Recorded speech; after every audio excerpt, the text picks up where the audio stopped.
Muy buenos días a todos y a todas. Muchísimas gracias por acompañarnos en el taller Los videojuegos como herramienta de divulgación científica, una actividad muy importante para nosotros, puesto que se enmarca en una serie de talleres, charlas y actividades de divulgación científica que venimos organizando desde la Subdirección de Centros e Investigación Asociativa de la Agencia Nacional de Investigación y Desarrollo, tanto para los integrantes de los centros de ANID como para las personas interesadas en estas temáticas.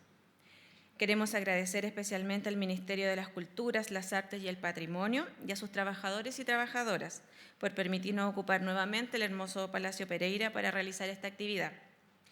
Junto con agradecer desde ya la presencia de todos y todas quienes nos acompañan en forma presencial y quienes nos siguen a través del streaming, saludamos especialmente a Nicole Ehrenfeld, subdirectora del Centro de Investigación Asociativa de ANID, a don Pablo Gruñoli, jefe de la División de Ciencia y Sociedad del Ministerio de Ciencia, Tecnología, Conocimiento e Innovación, a Heleni Pinza, jefa de la Unidad de Vinculación y Extensión y del Departamento de Iniciativas Orientadas al Desarrollo e Innovación de ANID, a Daniel Toledo, coordinador de vinculación de la División de Ciencia y Sociedad del Ministerio de Ciencia, a Daniel Winkler, CEO y director creativo de iWannabe, a Bárbara Lenis, subdirectora de Extensión y Vinculación del Centro ANID Instituto Milenio IMO, y a Manuel Ortiz, cofundador de Runrana Games y encargado de diseño de Explora Maule de la Universidad de Talca. Para comenzar, la subdirectora de Centros e Investigación Asociativa de ANID, Nicole Ehrenfeld, nos dará unas palabras de bienvenida. Adelante, Nicole.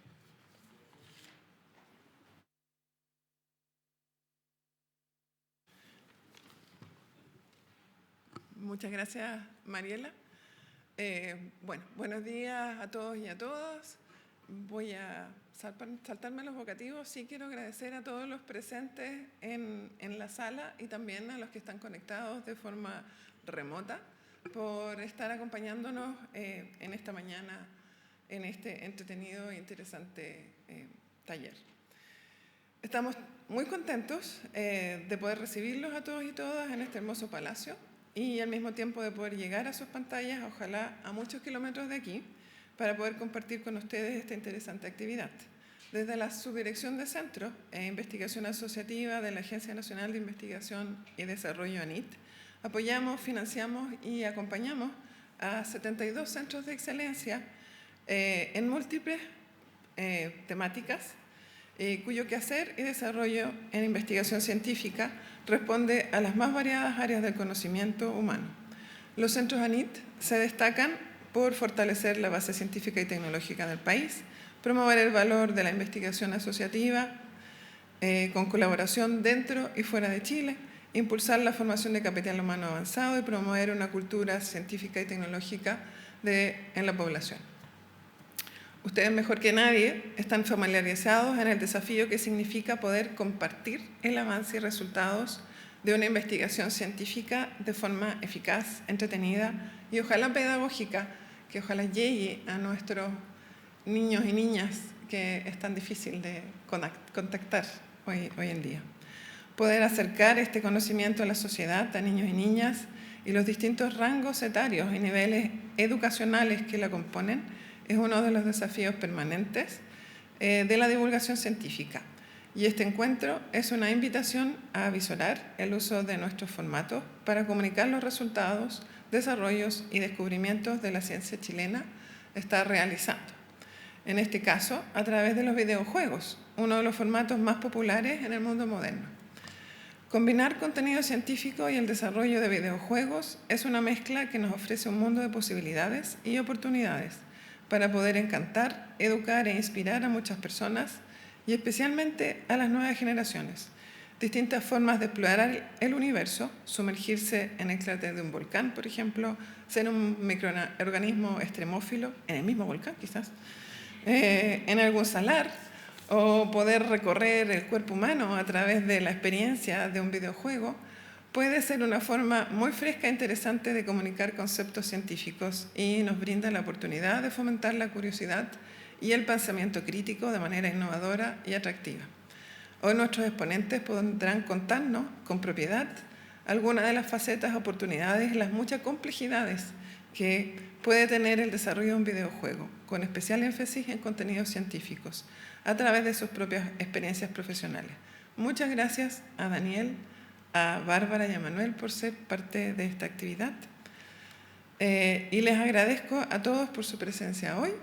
Espero que el contenido les resulte muy interesante y que tengan una excelente jornada.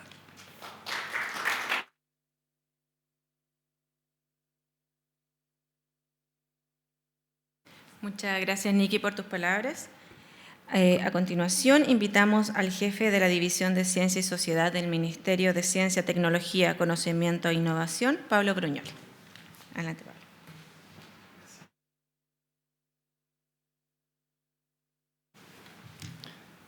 Bueno, primero que todo, muchas gracias por la invitación. Me uno a los vocativos, pero no quiero dejar de saludar a Nicole. ¿Dónde está Nicole? Nicole. A los expositores de hoy día, Daniel también, que de la división ha estado impulsando la colaboración con esta mesa, este seminario, Daniel Toledo.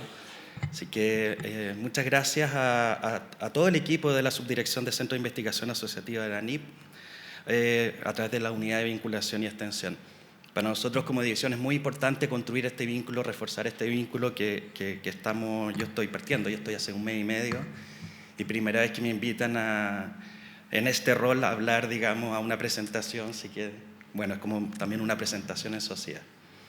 En la División de Ciencia y Sociedad del Ministerio de Ciencia, Tecnología, Conocimiento e Innovación, es largo pero nos gusta decirlo completo, tenemos como objetivo promover la democratización del conocimiento. Y en este objetivo tenemos un doble desafío. Uno es acercar la ciencia a las personas, a todas las personas, y lograr que cada vez más personas se comprometan con el desarrollo del conocimiento científico desde sus ámbitos de acción y desde sus territorios. En estos casi 4 años de funcionamiento de la división, hemos fomentado el desarrollo de múltiples productos de divulgación, de piezas audiovisuales, publicaciones, libros, animaciones y videojuegos. Sobre estos últimos es indudable el impacto social que tienen en las nuevas generaciones. Es por esto que desde el Ministerio de Ciencia hemos apoyado la producción a través del concurso de ciencia pública varios proyectos. Me gustaría dar algunos ejemplos. Por ejemplo, CUSE y los Guardianes del Bosque Perdido. A lo largo de todo el juego, el niño o la niña aprende a organizar y clasificar información taxonómica sobre insectos. O, por ejemplo, Audacia, que aquí está Bárbara Lenis, que nos acompaña, una de las autoras del proyecto, que nos compartirá la experiencia, que es un videojuego inspirado en expediciones oceanográficas que el Instituto Milenio de Oceanografía IMO ha realizado en la fosa de Atacama. Creemos firmemente que la producción es la producción local del conocimiento, desde los territorios de sus comunidades, permitiendo el acceso a niñas, niños y adolescentes y a todas las personas del país al contenido científico. Los videojuegos son una oportunidad única, sobre todo entendiéndolos desde su valor tecnológico y las capacidades innovadoras que se pueden generar en su diseño y programación. Agradecemos especialmente este espacio de diálogo generado por ANIT, que nos permite compartir nuevos caminos de la forma en cómo democratizamos el conocimiento. Me gustaría invitarlo a buscar y construir más diversos vínculos que conecten el mundo de la CTCI con las personas. Este trabajo es tan esencial como la misma generación de los conocimientos, contribuyendo al desarrollo sustentable que permite mejorar la calidad de vida a todos quienes habitamos en nuestro territorio. Muchas gracias por la invitación y espero que todos puedan aprovechar al máximo esta instancia.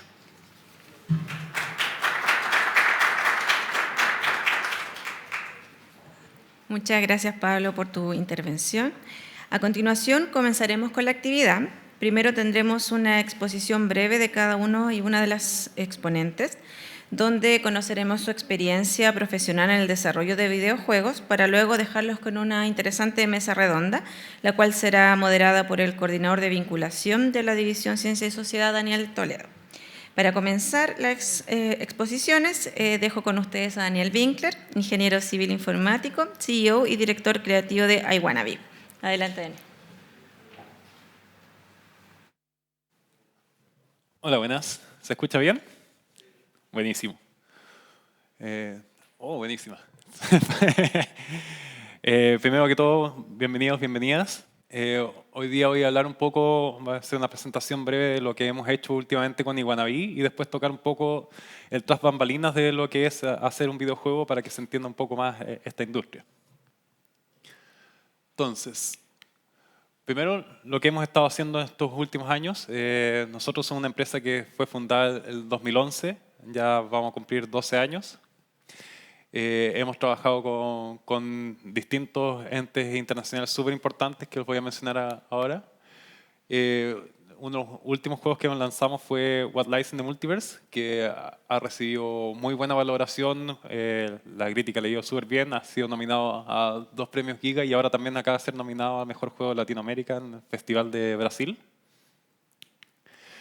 Hemos hecho juegos con marcas importantes, juegos de béisbol, juegos con G.I. Joe, un juego propio, un party game. Juego que hicimos con Sony como publisher. Sony Internacional fue nuestro cliente. Nuestro cliente fue Google mismo también, en Estados Unidos. Un juego de AR que hicimos años atrás. Otros proyectos que hemos hecho también con realidad aumentada. Y hemos desarrollado varios juegos también a lo largo, hay muchos más que solo estos. Me voy a detener un poco en Ciclania, que ven ahí. Que Ciclania fue un proyecto que hicimos educativo que guardamos súper en nuestro corazón. De hecho, aquí Daniel Toledo también participó de él. Fue un juego en donde, por medio de este mismo videojuego, enseñamos conciencia medioambiental, ciudadanía, uso del suelo, ciclo del agua, ciclo de carbono, entre otras cosas. Y la experiencia fue súper bonita, fue enriquecedora, y los niños también aprendieron bastante de este videojuego. Absorbieron mucho en muy poco tiempo, eso fue sorprendente incluso para nosotros, así que fue una muy buena experiencia. Y bueno, los clientes con los que hemos trabajado últimamente, las tecnologías con las que hemos estado también trabajando todos estos años, y las plataformas para las que hemos desarrollado. Ahora, todo esto es un poco muy árido, así que lo voy a dejar con un video que muestra todo esto más englobado. ¿Cómo lo doy play? Ah, ya.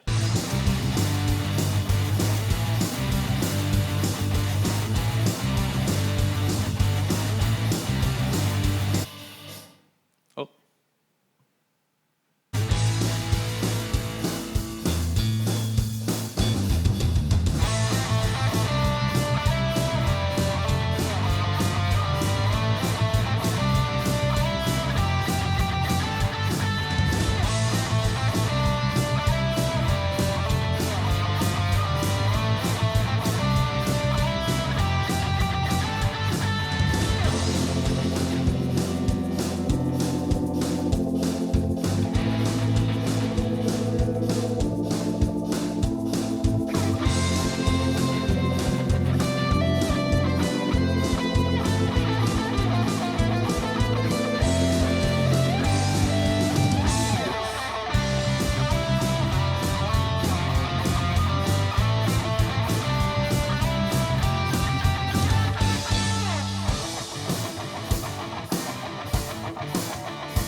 Para continuar un poco, voy a empezar a hablar un poco sobre lo que son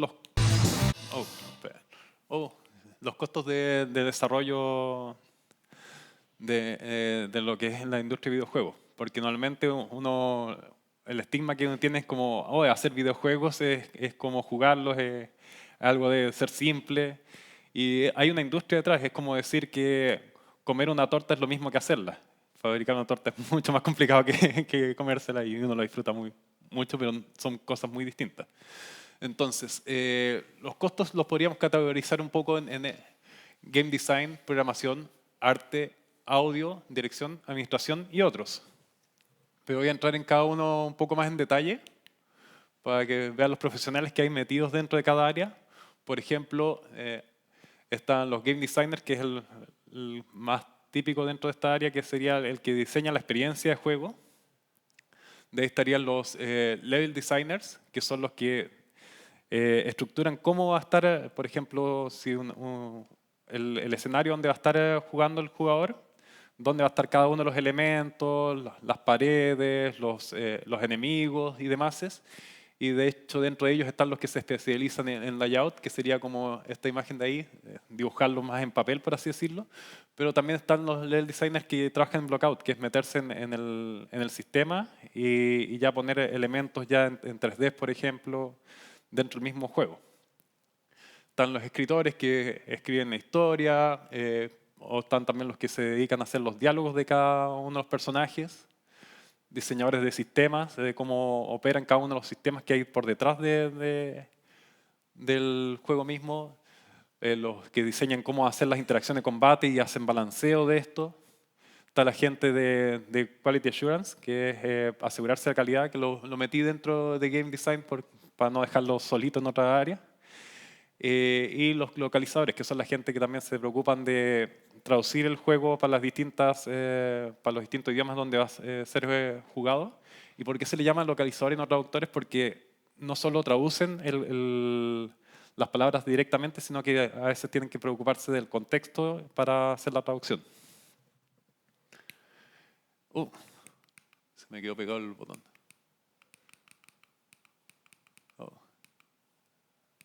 Ahí sí.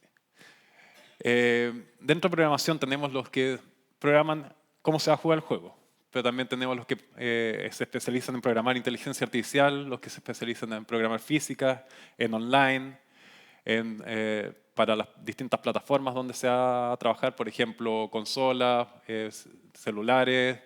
Si se va a trabajar con VR o AR, hay programadores muy específicos para ello.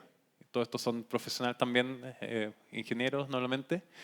Los que se especializan en trabajar con audio, en interfaz usuaria, DevOps, que sería ya trabajar con los servidores y las demás herramientas para que todos puedan seguir operando y trabajando en conjunto. Los que crean herramientas y los que trabajan en la optimización.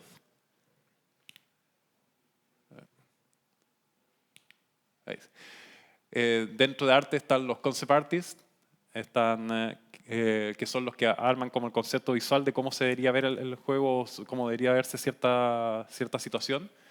Los modeladores 3D, que estos también se dividen en ambiente, en personajes y en assets. Assets podrían ser las armas o los ítems o los coleccionables que encuentran, accesorios.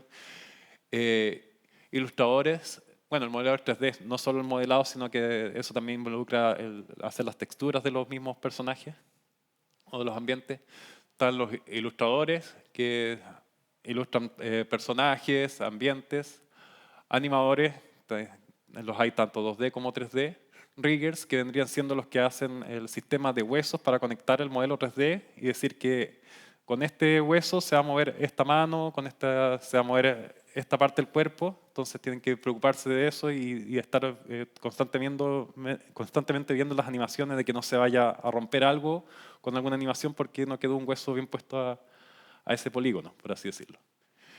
Los artistas técnicos que ya empiezan a trabajar entre lo que es arte y programación, que es meter todo esto en el mundo de la programación y hacer funcionar cosas que requieren ciertas capacidades técnicas mayores que no son directamente solo arte. Están los de VFX, que son los efectos visuales. Los set dressers, que serían los que amononan los escenarios. Por ejemplo, los modeladores 3D hacen estos modelos 3D, pero alguien tiene que ponerlos en el escenario para que queden de forma bonita.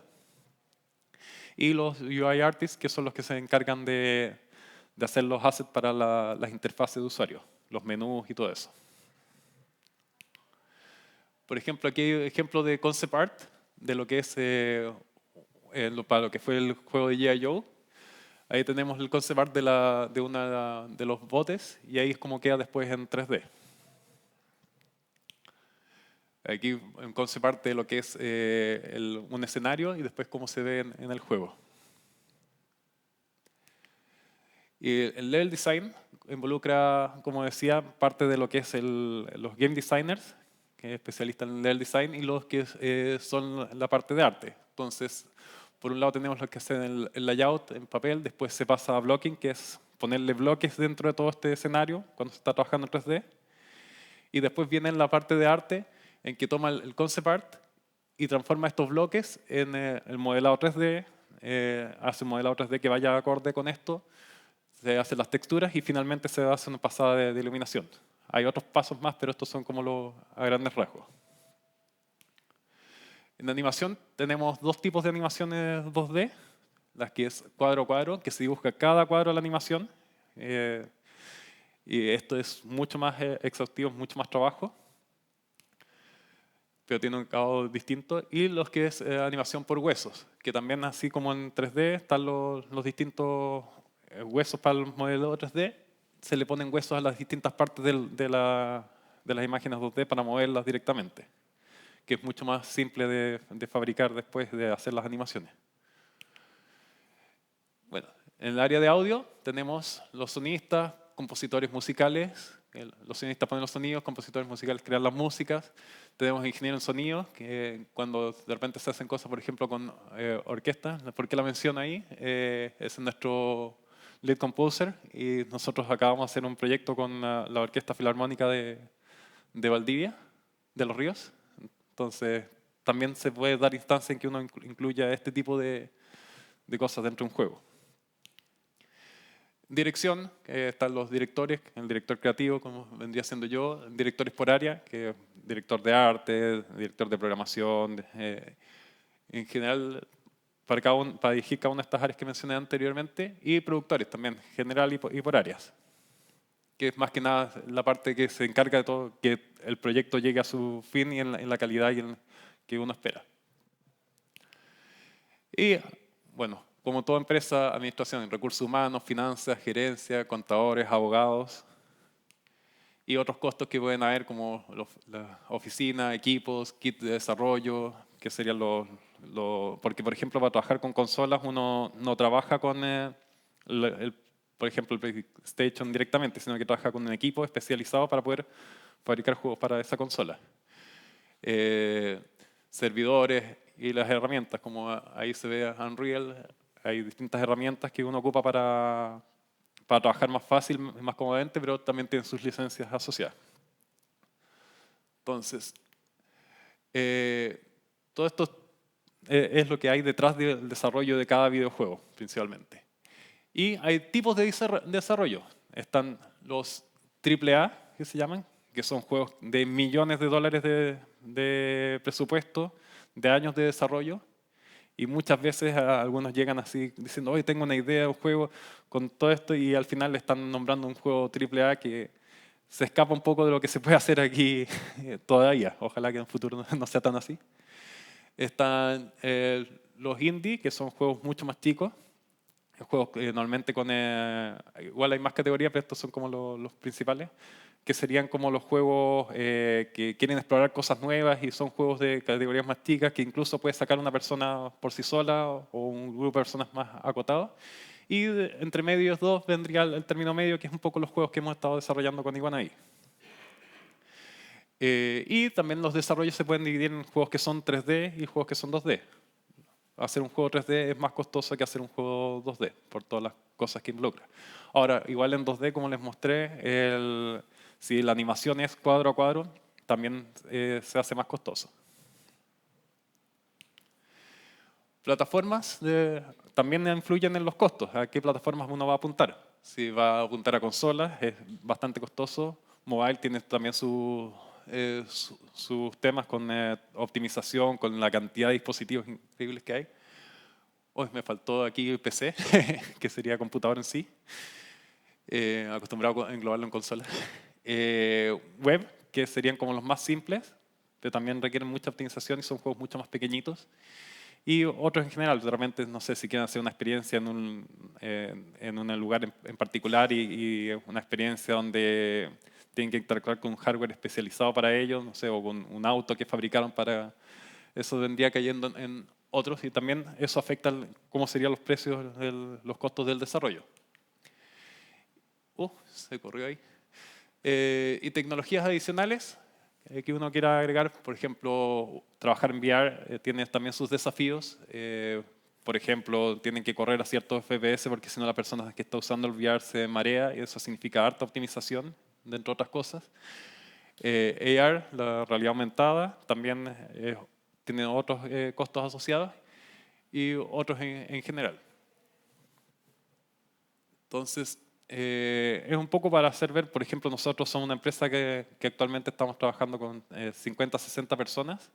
Entonces, imagínense, no sé, digamos que todos ganaran 800 lucas. 800 lucas por 60 personas serían como alrededor de 50 palos al mes, solo en personal. Imagínense eso, un año de desarrollo por un proyecto. Entonces, para que vayan viendo, igual no digo que todos estén en el mismo proyecto, pues de repente si es un proyecto chiquitito, web, se puede separar, no sé, un grupo de pocas personas que se dediquen a ese proyecto, pero es un poco para que empiecen a sopesar los costos que hay detrás de todo esto y no sea como, no, con un palo puedo pagar un desarrollo completo. Y eso era más que nada mi presentación, el resto lo dejamos para la mesa.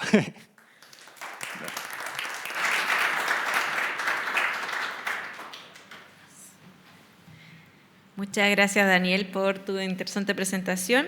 Y a continuación dejo con ustedes a Manuel Ortiz, cofundador de Runrana Games y encargado de diseño de Explora Maule de la Universidad de Talca. Adelante, Manuel.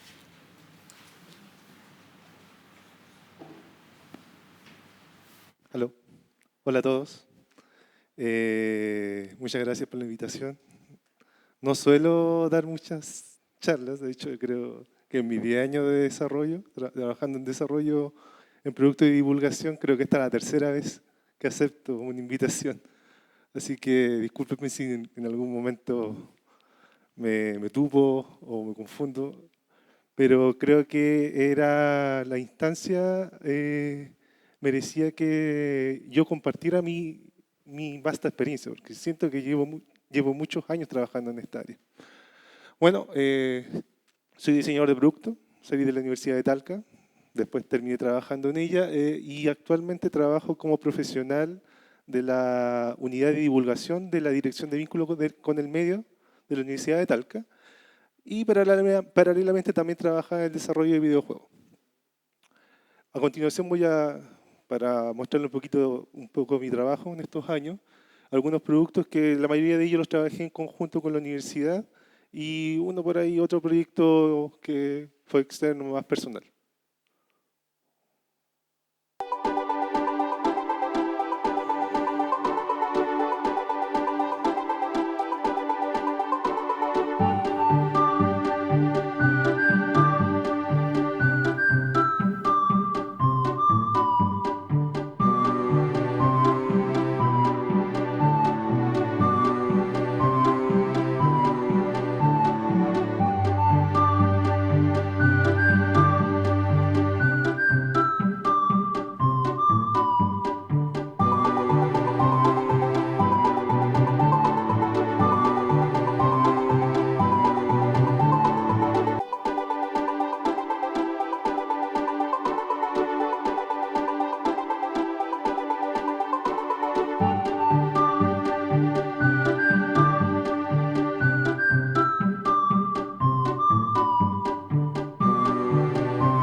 Bueno, eso, si pudieron ver, abajo sería el nombre del proyecto y salía como un torpedo de qué era el contenido que se explica en ese videojuego. Entonces, era muy variado en este caso. Bueno, yo a diferencia como de profundizar un poquito en los proyectos, voy a explicar un poco cómo es el proceso. Nuestro proceso, con el grupito que por lo general se juntaba para desarrollar estos productos. Bueno, primero iniciamos con la selección del área, el área de CTCI, el tema en específico que vamos a trabajar. ¿Qué quiero yo, de alguna manera, que llegue al público general? Ya, selecciono mi público objetivo. Esto es muy importante a la hora yo de crear un producto, no necesariamente videojuego. ¿Vale? Tengo que considerar el contexto, lo social y el territorio. No es lo mismo desarrollar sobre un tema para alguien que vive en el norte o en este caso en Aysén, si voy a tratar, por ejemplo, elementos de biodiversidad. Una vez que yo selecciono el público objetivo, puedo trabajar a un objetivo. ¿Vale? En nuestro caso, por lo general, siempre trabajábamos con público escolar y una muy buena ayuda en este caso para, de alguna manera, traducir estos contenidos que a veces son muy complejos y duros, era el currículum escolar. Pasamos, entonces, como les mencioné, pasamos al objetivo principal y digo, ¿qué voy a enseñar? ¿Cuál es mi objetivo? ¿Qué voy a mostrar? ¿Qué quiero que comprendan? Una vez que defino eso, puedo también obtener otros objetivos que son secundarios. Paso al formato. ¿Cómo? En este caso, estamos hablando de videojuegos. En los videojuegos existen muchos géneros. ¿Ya? Entonces, dentro de eso también existen varias plataformas. En este caso, como son juegos, en este caso por lo general son presupuestos muy cortos, muy acotados, las más baratas en este caso son web, PC y móvil. Después que ya pasamos a la etapa más, aquí después pasa la parte compleja, una vez ya tengo seleccionado el objetivo principal y pasamos a la gamificación. Ya, más adelante voy a explicar un poquito cómo funciona esto, que me va a servir para después generar el diseño del videojuego. Pasamos al desarrollo, se pasa un testeo, donde yo mejoro algunos aspectos que no logré considerar en las primeras etapas, pasamos al producto final, se publica y después hay una estrategia de distribución e implementación. Bueno, aquí voy a explicar un poquito sobre la gamificación o ludificación, que antiguamente se le conocía, pero ahora ya está, el concepto de gamificación se ocupa más actualmente. Y es simple, es la estrategia de motivación a través del juego. ¿Vale? Es muy simple, es como, les pongo de hecho muchas veces nosotros hacemos situaciones, las gamificamos. No sé, a quienes tengan niños, hijos, no sé, por ejemplo, estoy en el parque y quiero que suban rápidamente al auto. Muy complicado, porque quieren estar ahí, pero puedo generar una situación hagamos una carrera, ¿quién llega primero al auto y le doy un premio? Entonces, acabo de gamificar una situación, ya los niños ya les diste un incentivo, un premio, y has generado una competencia. Y llegan rápido al auto. Bueno, en los videojuegos como tal hay unos recursos que por lo general siempre se ocupan, son reiterativos. Uno puede a veces innovar en estos casos, pero por ejemplo tenemos los logros, los premios, los niveles, la misma historia. Yo quiero avanzar para saber qué va a pasar. La colaboración, hay juegos que son online en este caso, que me permite jugar con más de una persona, me permite socializar dentro del videojuego. La personalización, la misma inversión, la experiencia y la competencia, como ya lo había mencionado. Y esta es la base para yo crear el GDD, que es el documento, el diseño del videojuego. Pero cuando yo hago esto, debo tener cuidado con el equilibrio. Aquí hice una especie de balanza entre la entretención y el contenido. Mientras más contenido, puede que deje de ser entretenido y se vuelva más complejo y menos atractivo.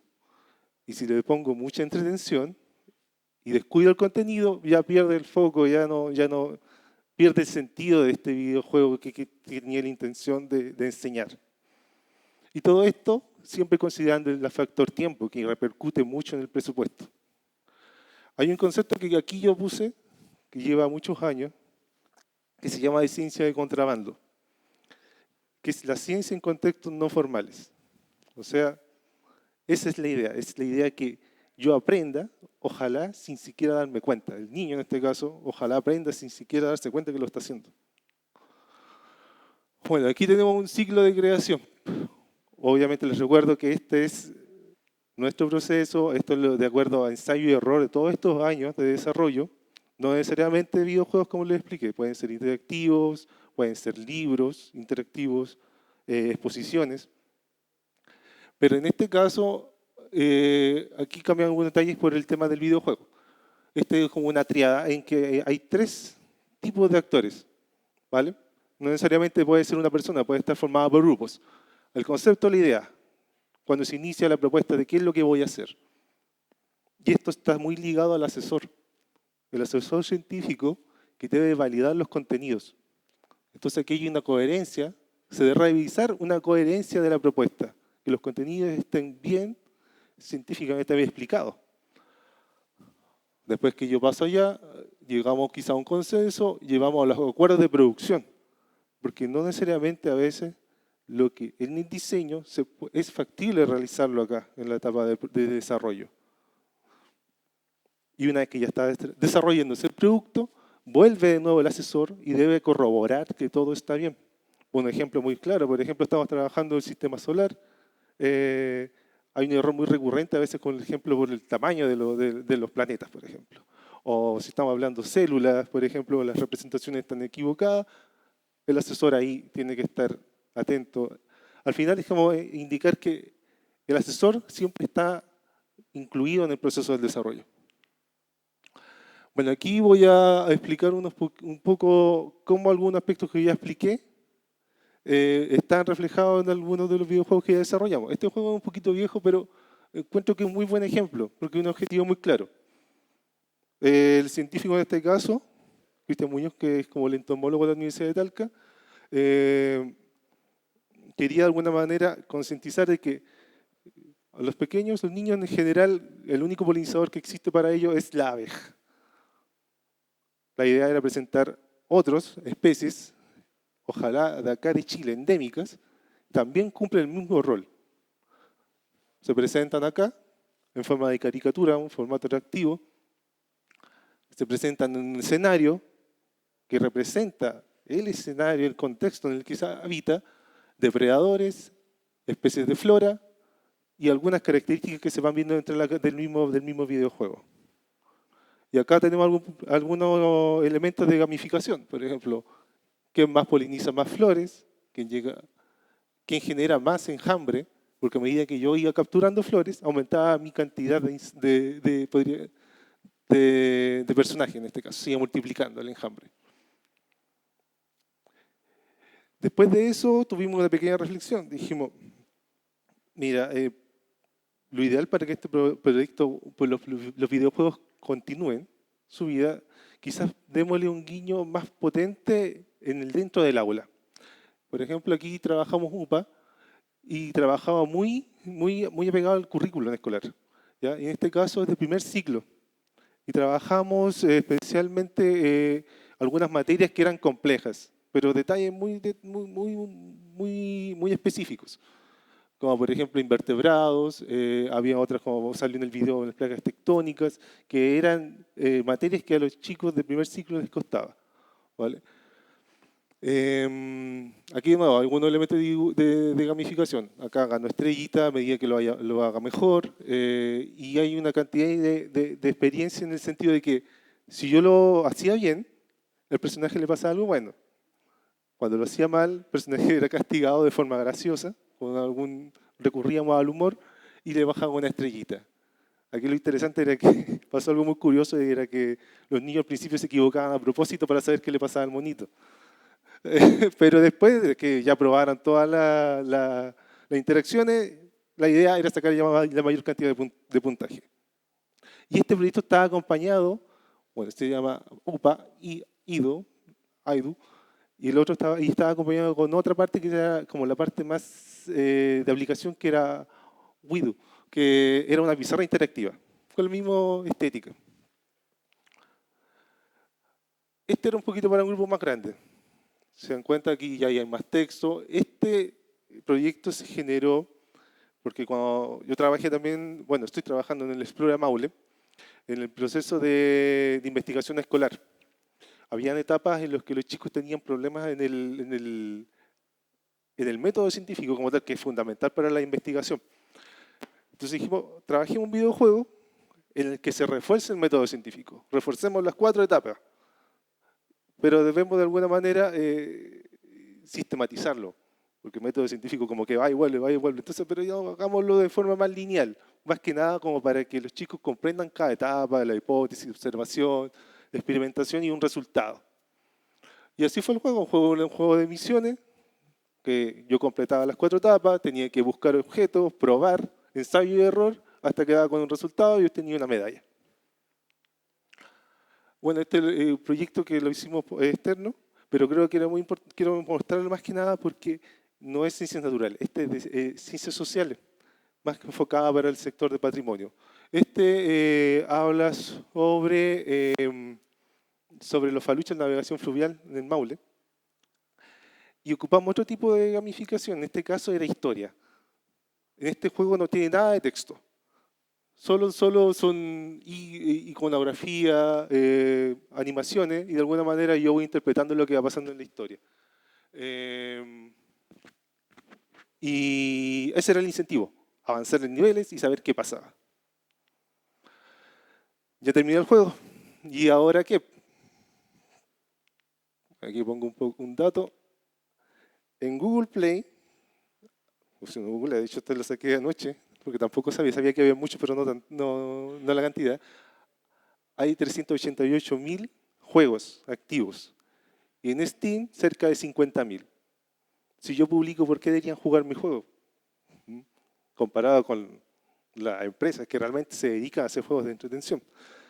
Pero eso lo podemos resolver porque yo tengo ya un público, que trabajé en un público objetivo, y en base a eso yo puedo trabajar para mantener vivo el videojuego, ¿ya? O el producto. En este caso, los guías y mentores son fundamentales. Divulgadores, educadoras, profesores.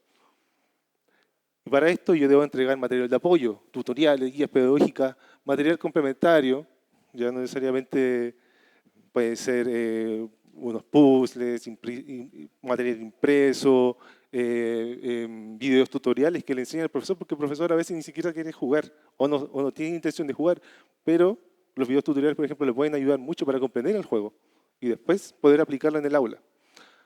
Las redes sociales son muy importantes. Y actividades que de alguna manera para que la gente lo conozca, no necesariamente en el mismo colegio, visitas a colegios, capacitación de profesores, visitas a espacios públicos. Y eso. Ese es el reto. Ojalá les haya parecido interesante. Esta información ojalá les sirva de ayuda, que les incentive en el trabajo, meterse en el trabajo, en el desarrollo del videojuego. Es posible. Perdón, volví. Se volvió loco. Y eso. Muchas gracias.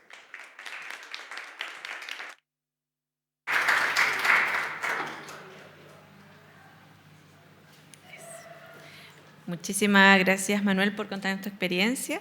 Y a continuación presentamos a Bárbara Lenis, bióloga marina y subdirectora de Extensión y Vinculación del Centro ANID, Instituto Milenio IMO, que nos contará sobre su experiencia en el desarrollo de este formato. Adelante, Bárbara. Hola a todos, muchas gracias por la invitación, un gusto estar aquí con ustedes y haber escuchado a mis compañeros de taller.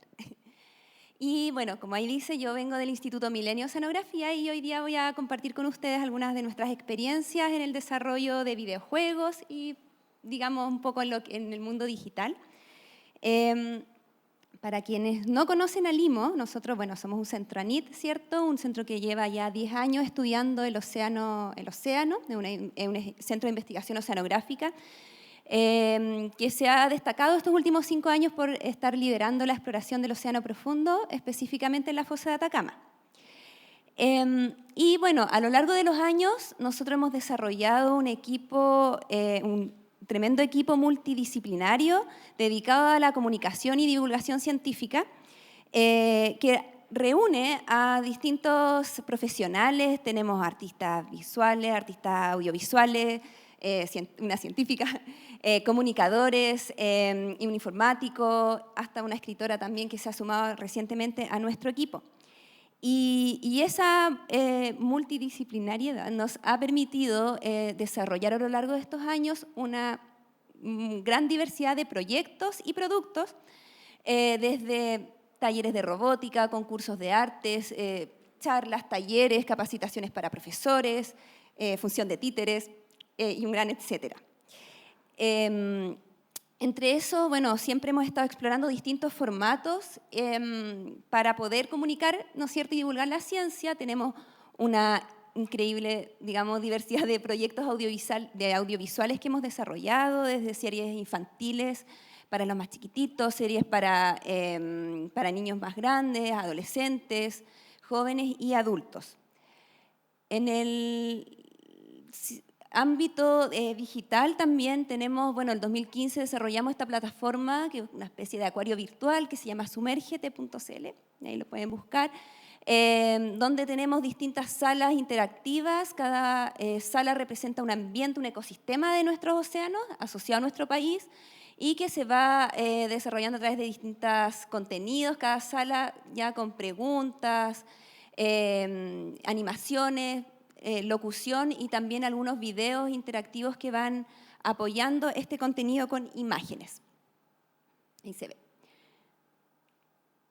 Bueno, nuestra primera incursión en los videojuegos fue por ahí el 2015, cuando desarrollamos este proyecto, que era un proyecto Explora, de esa época, que es una serie infantil que se llama La receta científica de Tony Tonina.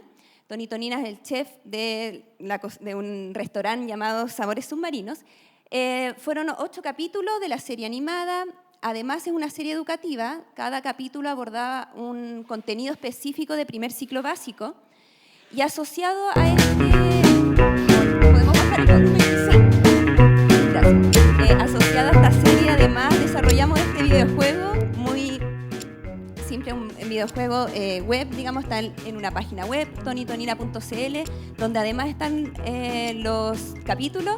Y bueno, aquí básicamente se dividen los distintos niveles de primer ciclo básico y los estudiantes, ahí los chicos tienen que, a través de estos juegos muy simples, de memorice, de encontrar al intruso, armar puzzles, reunir ingredientes para cocinar alguna receta de este libro mágico de la cocina de Sabores Submarinos.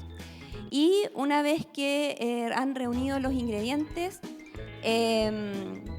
pueden ir a cocinar la receta, ¿ya? Y ahí los lleva a la cocina, donde tienen que ir colocando cada ingrediente en la olla, y en ese proceso van apareciendo algunas preguntas del contenido curricular. Ya, como les decía, este proyecto completo, un proyecto educativo que está alineado con los contenidos curriculares.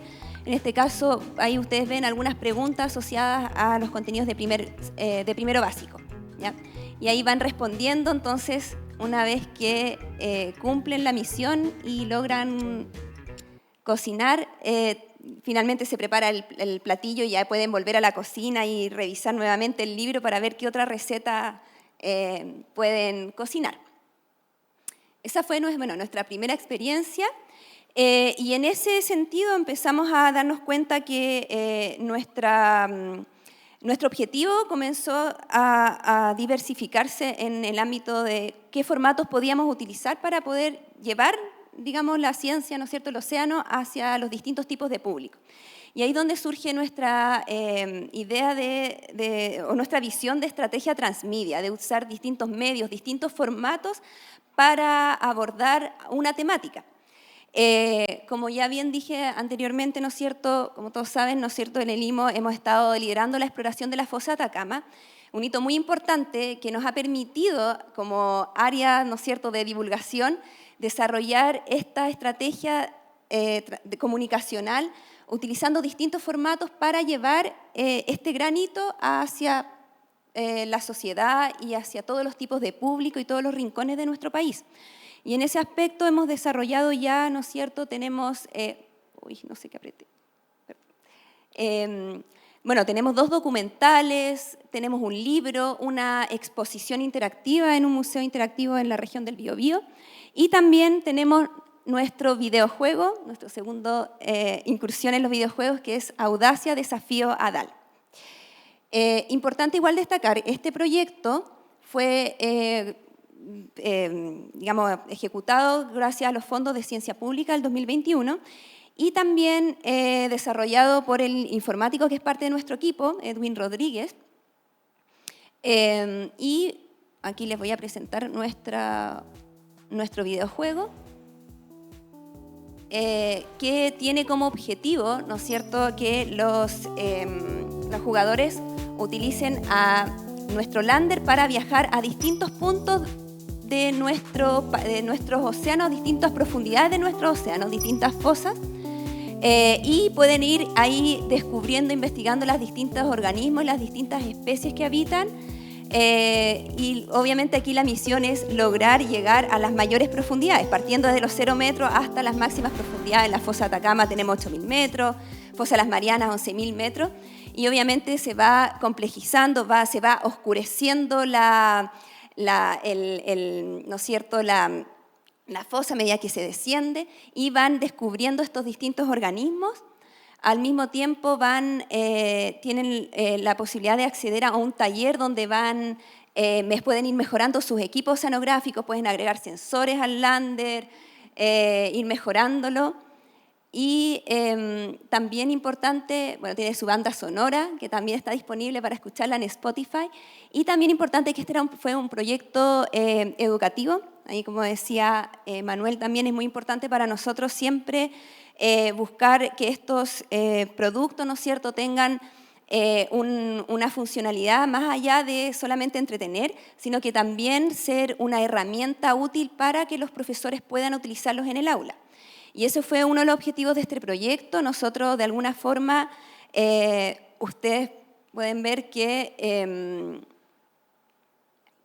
este producto no entrega de forma directa los contenidos curriculares, sino que lo que hicimos fue algo distinto. Lo que quisimos hacer es nosotros buscar cómo este videojuego podíamos incluirlo dentro de los contenidos para que los profesores pudieran usarlo como una herramienta en sus clases. Y en ese sentido desarrollamos unas guías pedagógicas con actividades en donde este videojuego no es el foco central de la clase, sino que solamente es una herramienta lúdica para motivar y de alguna forma encantar o enganchar a los chicos en las temáticas. Y está dirigido a estudiantes de 5º a 7º básico, que son los niveles en donde pudimos identificar contenidos que pudiesen ser abordados hablando, digamos, contando estas historias de la exploración de las fosas marinas. Ahí se ve un poco cómo es el juego. Ustedes ven igual ahí que algo súper importante, que el lander, este vehículo submarino que es el lander Audacia, por eso se llama así el videojuego, que fue el primer vehículo submarino que llegó a la fosa de Atacama en 2018. Es real, existe. Igual destacar que el lander no se mueve en la realidad, sí, porque cae por caída libre, pero ahí hay algunas como licencias que nos tomamos en el desarrollo, digamos, del juego. Y ustedes pueden ver que una de las misiones es ir conociendo los organismos, acercándose a los organismos, porque la idea es investigarlo. Entonces, cada vez que nosotros escaneamos un organismo, como se ve ahí, después se guarda en una enciclopedia. Entonces, los chicos pueden ir progresando, ¿no es cierto?, en los distintos niveles del videojuego y pueden ir después acercarse a su enciclopedia, ver qué organismos lograron investigar, ver imágenes reales y videos reales de esos organismos en su ambiente natural. Y, como ven, el objetivo es escanear a los organismos, pero nunca comérselos, digamos. Ya no es la misión, ¿no es cierto?, ir y comerse a los organismos como quizás en los videojuegos más tradicionales, porque el mensaje siempre tiene que ser el cuidar los habitantes del mar, ¿no es cierto?, la fauna y la flora. Bueno, este videojuego fue lanzado en noviembre del año pasado. Desde su lanzamiento hemos tenido ya, hasta hace 2 semanas atrás que lo revisamos, más de 4.000 descargas. Está disponible en App Store y en Play Store de Google para ser descargado. Y también hemos tenido distintas instancias para ir probando este videojuego, no solamente en el aula, no solamente las veces que hemos ido digamos, a presentarlo en los colegios, sino que también en instancias, por ejemplo, como ferias científicas, exposiciones también, por supuesto, que lo llevamos a nuestra exposición Atacamex, que está de forma permanente allá en el CICAT, en el Centro Interactivo de Ciencias, Artes y Tecnologías. Y tenemos estas estructuras llamadas, les pusimos tótems, ¿no es cierto?, como unos tótems, donde tenemos unas tablets y ahí en estas instancias los chicos, bueno, los niños, los adultos, los jóvenes pueden pasar y jugar ahí, probar el videojuego y por supuesto descargarlo. Tenemos el código QR para que lo puedan descargar y la verdad que ha sido muy exitoso en estas instancias. Muchos niños se van de inmediato con su videojuego descargado.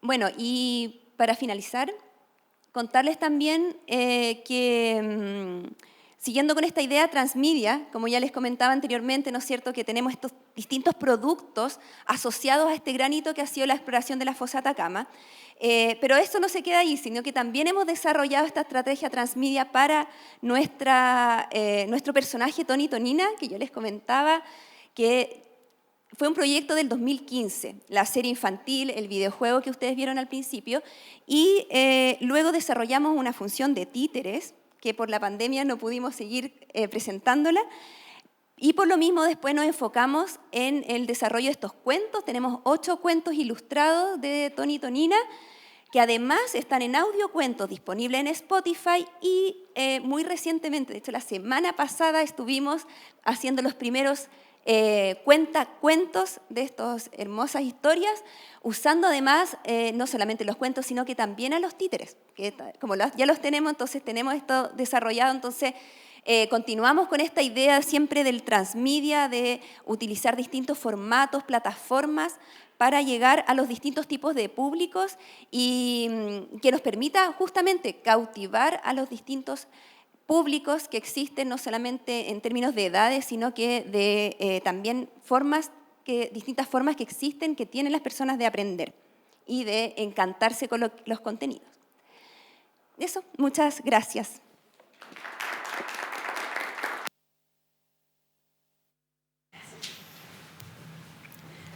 Muchas gracias, Bárbara, por tu presentación.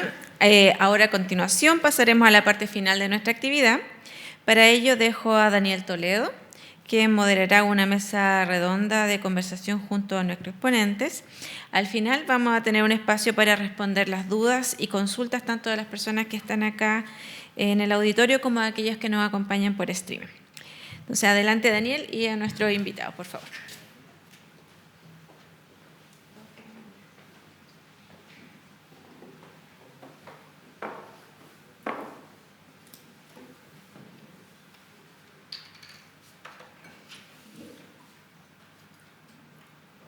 Bueno, ¿me escucho? Sí.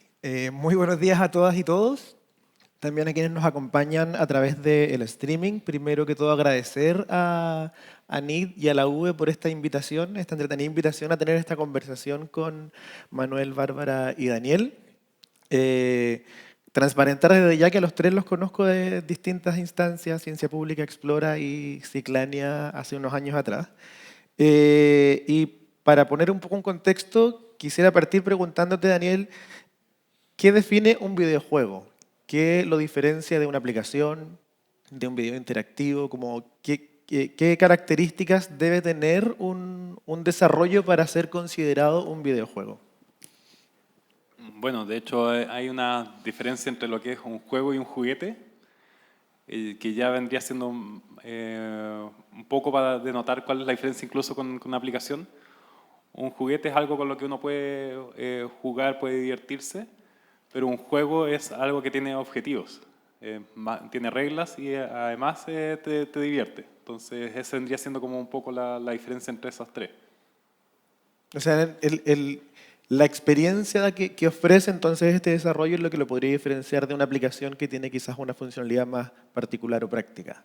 Exacto, tiene que no solo funcionar, por así decirlo, no solo cumplir un objetivo, porque hay juegos que no necesitan tener un objetivo, pero sí tiene que tener una meta el juego y reglas de cómo se juega. Gracias. Y la idea es que divierta. Es como, el fin como final. objetivo final. Sí. Los tres un poco nos contaron sobre sus procesos desde las diferentes experiencias y quisiera entrar un poco más en esa experiencia en particular. En el caso de Bárbara, preguntarle cómo ha sido esto de transitar desde la divulgación más tradicional a lo transmedia, como nos contabas, y llegar finalmente a los videojuegos. ¿Cómo fue pasar a trabajar con desarrolladores de videojuegos?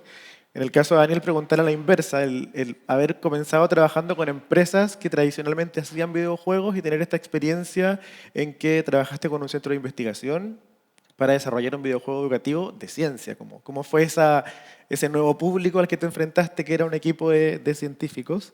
Y Manuel nos adelantó un poco en su presentación lo de su proceso que quería preguntarle, pero que pudiera profundizar un poco más en la estrategia de difusión, en cómo parte, cómo la defines, porque nos contaste que no solo hay una difusión después de que el videojuego se termina, sino que efectivamente ustedes hacen un trabajo previo con guías, con mentores. Entonces, parto con Bárbara para que ahí podamos generar una conversación.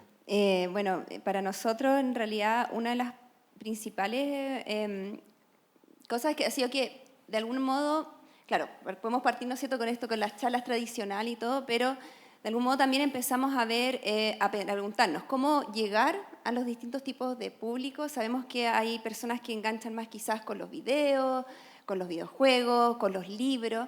Entonces, por un lado era como, bueno, queremos cautivar a la mayor parte, diversidad de públicos posible. Y por otro lado también era un poco reconocer como las capacidades dentro de nuestro equipo. Y en ese sentido igual hemos tenido una ventaja de que, por ejemplo, Edwin, que ha sido quien ha sido el desarrollador de los videojuegos durante todo este tiempo, incluso una vez postulamos un proyecto Explora también para trabajar videojuegos con estudiantes, para enseñarles a los chicos a hacer sus videojuegos, pero no nos fue bien. Pero Edwin ha estado durante muchos años con nosotros en este proceso, entonces, y él es informático del IMO, tenía con otras funciones, pero de alguna forma nosotros lo captamos, ¿no es cierto?, dentro de nuestro equipo y bueno, y también él ha tenido mucha motivación para trabajar en esta área también. Entonces, el reconocer e identificar estas competencias, estas capacidades dentro del equipo humano que tenemos disponible, digamos, ha sido súper importante porque nos ha permitido, bueno, indaguemos un poco entonces en los videojuegos, porque tenemos a alguien que sabe, que le gusta, que le interesa. Entonces ha sido, claro, nuevo para uno que no es de esa área, pero es interesante trabajar esto de la multidisciplinariedad. Lo mismo que con los cuentos, por ejemplo, que tengo una chica que es escritora, entonces, bueno, aprovechemos, ¿no es cierto?, que tiene estas habilidades, que ella se dedica a esto, entonces hagamos estos cuentos. ¿Te fijas? Y bueno, desde mi rol, que ha sido siempre apoyar desde la asesoría científica, también desde la asesoría pedagógica, ha sido súper interesante porque en el fondo es trabajar los contenidos para distintos formatos. Ha sido un desafío, pero es muy, muy entretenido también. Muchas gracias. Bueno, como lo expliqué ahí, mantener vivo un videojuego requiere mucho trabajo. ¿Ya? Por lo general, varios de los proyectos que mostré eran proyectos de divulgación y valoración también. Antes se llamaba así, después pasaban a ciencia pública. Entonces todo eso, cuando uno proponía el proyecto, debía quedar claro cómo iba a ser el proceso de distribución. Entonces, de alguna manera, como que aseguramos por lo menos un año o medio año de funcionamiento del juego. En algunas ocasiones, dentro del mismo programa Explora, lo complementábamos, como te mencionaba, con material, en este caso guías, talleres de capacitación a los profesores, pero igual es muy complicado porque requiere mucho trabajo extra, porque al final estás generando pequeños productos en torno a este producto más grande que ya habías creado. ¿Ya? En los últimos proyectos que desarrollamos, hay uno que me pareció interesante. Por ejemplo, yo siempre me negué a trabajar con libros. ¿Ya? Pero llegó la posibilidad de trabajar a un formato híbrido, que era con un proyecto que se llamaba Voces del Bosque Maulino, que este libro, un libro bonito, ilustrado, que eran cuentos de papers científicos. Eran papers científicos que transformábamos en cuentos. Pero venía con una aplicación de realidad aumentada, pero no solo se veía el mono. Uno ponía el teléfono, se proyectaba y se narraba el cuento. Y llegaba a una instancia en que la narración se paraba y había una interacción, como un pequeño minijuego dentro de la misma interacción de realidad aumentada. Y ese proyecto desapareció, en el sentido de la gente se lo devoró. El libro era muy atractivo, era un elemento de alguna manera que tengo algo tangible y a la vez el videojuego. ¿Ya? Esa es una estrategia que después nos dimos cuenta, quizá el videojuego siempre debe ir acompañado con algo extra. ¿Ya? Y todo esto, como por ejemplo Bárbara,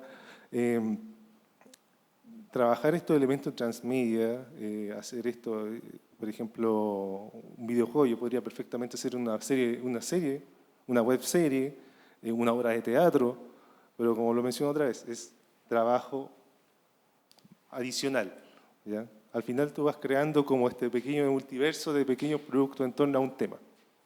Y además está el desafío de que el desarrollo de videojuegos educativos o de divulgación, a diferencia de un videojuego que va a comercializarse por sí mismo, requiere hacer una estrategia de difusión para dos públicos, porque tienes que llegar al usuario final, que es la estudiante, pero también tienes que llegar al docente, la docente que quiera incorporarlo en su clase. Entonces, ¿cómo se enfrenta esa dificultad? Y ahí yo creo que está lo que nos contaba respecto que finalmente requiere generación de material adicional. Además del videojuego, hay guías, hay apoyo, hay tutoriales, porque necesitas que efectivamente la docente puedan aplicarlo sin necesariamente ser jugadores, porque ahí está un poco también la brecha digital entre niños y niñas que efectivamente pueden aprender a jugar cualquier videojuego en 10 segundos.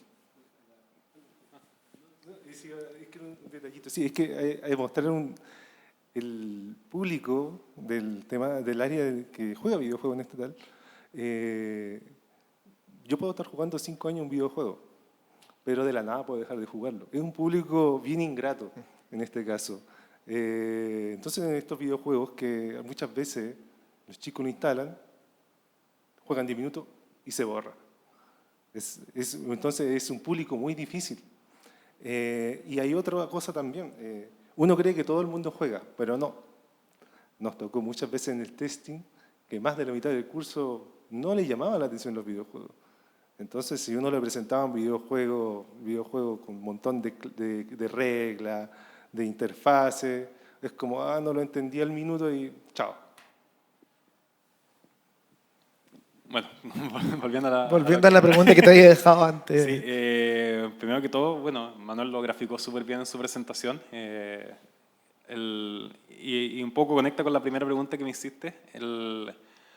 Hacer un videojuego educativo tiene un poco, es como el mundo intermedio entre hacer una aplicación y hacer un juego, porque la aplicación se hace para solucionar un problema y el juego educativo también nace como para intentar enseñar algo en particular. Entonces, ese es como el foco principal y de donde se parte diseñando toda la experiencia. Nosotros igual cuando desarrollamos un juego, lo que hacemos es pensar en el público objetivo y en base a eso y la experiencia que queremos entregar, la vamos o es incluso la experiencia la creamos en base justamente a ese público objetivo o lo adaptamos a ese público objetivo. Y en este caso, como dices, tenemos dos públicos objetivos, el jugador y el profesor. La experiencia igual fue súper enriquecedora la que tuvimos con Ciclania, porque nos permitió, uno, entender también la perspectiva del mundo científico y qué cosas eran importantes de resaltar en el juego. Y por nuestro lado tuvimos que hacerle ver al mundo científico que entregarle la información así como directa iba a generar rechazo en el jugador. Entonces tuvimos ahí el muñequeo entre esas dos cosas, como mencionaba Manuel, en ese balance, para que justamente los niños quisieran jugar el juego y mediante el juego fueran aprendiendo. De hecho, en un momento dado estábamos en una situación en que se dudaba de que con este juego, que estaba súper entretenido, pero se dudaba de que fuese a entregar la información, todas las enseñanzas que se querían.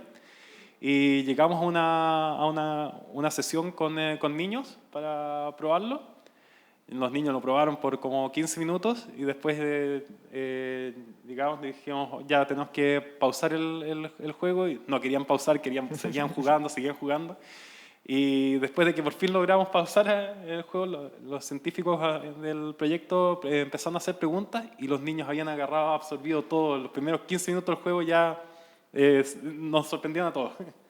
Así que, y un poco también lo que dice Manuel, no todos juegan, en realidad no es que no todos juegan el mismo tipo de juego. De hecho, se supone que todo el mundo debería jugar, pero no hay un juego específico que apele a todos a la vez. Por ejemplo, una persona es más de este tipo de juegos, otra persona es más de este otro tipo de juegos, dependiendo de sus personalidades.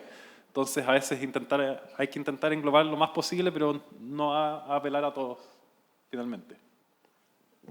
Obvio. No, que también igual comentar el tema de los tipos de públicos, que una de las cosas que también nos vimos enfrentados cuando estábamos en el tema del videojuego era, claro, por un lado era el uso en el aula, que era parte del objetivo del proyecto, que tenía que ser educativo, pero también está la intención de que las personas puedan jugarlo, digamos, en sus casas, sea un juego más familiar, adultos, jóvenes, niños. Entonces, por eso también estaba bueno, vamos a hacer que sea el videojuego que tenga este progreso, que hayan distintas etapas que uno pueda ir pasando, que uno pueda ir guardando, ¿no es cierto?, esta enciclopedia que se vaya guardando, las mejoras que uno le vaya haciendo al equipo. Pero obviamente en el aula, si uno trabaja con estudiantes que van a jugar quizás, no sé, 10 minutos, por ejemplo, o en una feria científica que van a pasar y van a estar 5 minutos, no se puede dar ese progreso. Entonces teníamos ahí eso, bueno, ahí tenemos que tener estas dos versiones, entre comillas, donde haya un progreso, donde se vaya guardando, que pueda jugar a lo largo del tiempo. Y esta otra estrategia de usarla de forma en el aula, que sea un juego rápido, digamos, con este otro objetivo más educativo, donde justamente también estuvimos ahí en esa deliberación, bueno, ¿les hacemos preguntas o no en el videojuego? En algún momento era, bueno, que estuviesen pasando etapa y para continuar tienen que responder una pregunta. Y fue como, no podemos hacer eso porque al final los chicos se van a desmotivar, porque están entretenidos. No hay que quitarles esa entretención y de repente, sobre todo cierta edad, estábamos hablando de niños entre los 10, 12 años, te pongan una pregunta de contenido tan bruscamente, los va a generar como una especie de, no sé, quizás rechazo. Entonces la idea era como no incluir el contenido en el videojuego, sino que sea esta herramienta. Entonces el profesor entrega el contenido, explora los conocimientos de los niños y lo hacemos a través quizás de este videojuego para motivarlo y luego se continúa con la clase. Y ahí así desarrollamos estas guías muy específicas. De hecho, ahí, corrígeme si voy a decir mal el concepto, pero en el desarrollo de videojuegos entiendo que se habla de la teoría del flow, como que no tiene que ser tan difícil para que me sea imposible y tampoco tiene que ser tan fácil para que me parezca aburrido. ¿Cómo se logra ese equilibrio cuando además tienes que incorporar contenido científico? De hecho, justamente como decía Bárbara, es súper importante no presentarle como el contenido en bruto, a menos que tenga una razón muy específica dentro del juego. Por ejemplo, lo que pasa, no sé, pues con juegos con merchandising, que quieren meterle algún merchandising, no sé, pues poner que Benedictino está promoviendo este juego. En muchos juegos o en películas quedan como raros, pero si tú haces un juego, no sé, de deporte como el de béisbol, que es natural tener sponsors en el escenario. Entonces ahí sí poner cosas así, dependiendo del contexto, se pueden hacer. Ahora, lo que dices tú del flow también va un poco de la mano lo que es el círculo mágico. Que cuando justamente estás entretenido haciendo una actividad y de repente le ponen una pregunta como que sale de la nada, le rompe el círculo mágico y se acuerda que está jugando un juego y no que deja de estar metido en la experiencia.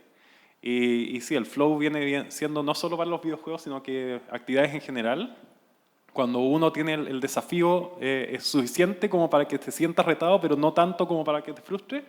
Tú estás en un estado mental en que quieres seguir y estás con toda tu concentración ahí y estás absorbiendo todo y estás prestando atención a todo. Y es un poco el estado que buscan, por ejemplo, los deportistas de alto rendimiento, llegar a ese estado de flow cuando están justo en una competencia o demás. Muchas gracias. Finalmente, la idea de este taller, de esta conversación, es, me imagino, incentivar a los centros de investigación, divulgadores y divulgadoras en general, a que experimenten este formato de los videojuegos. Entonces, preguntarles por qué escoger un videojuego para divulgar. Y qué consideraciones tener en el fondo, que tú lo adelantaste en tu presentación respecto a recursos, equipos, como cuáles son los mínimos, como respecto a calidad, a qué resultado voy a tener. Entonces, primera pregunta es, ¿por qué ustedes recomendarían experimentar con videojuegos para divulgar ciencia y qué consideraciones debieran tener como mínimas? Yo creo que Manuel la tiene súper clara aquí. De hecho, no. Yo creo que no. Es que yo creo que el videojuego no es que sea mejor que los demás. No. Yo creo que hay distintos tipos de formatos. El tema es que hay unos mejores que otros en el sentido de calidad, en el proceso, en el desarrollo. Se nota cuando un producto está muy bien hecho, con cariño, y los videojuegos se nota, es lo mismo. Es lo mismo. Más que nada es si yo me siento de alguna manera contento, me gustan los videojuegos, puedo probar trabajar en ese formato. ¿Ya? A otros quizás les gusta más el tema de los cuentos, más es la escritura, la ilustración, quizás sea otro formato el que quiera trabajar. ¿Ya? Pero no siento, tiene ciertas ventajas y desventajas, como mencioné. Videojuego es intangible en este caso y puede ser muy volátil, como lo expliqué. A diferencia de un libro que queda, es heredable, ¿ya? Pero el videojuego, si yo lo mantengo, es bueno, me dura años y años, ¿ya?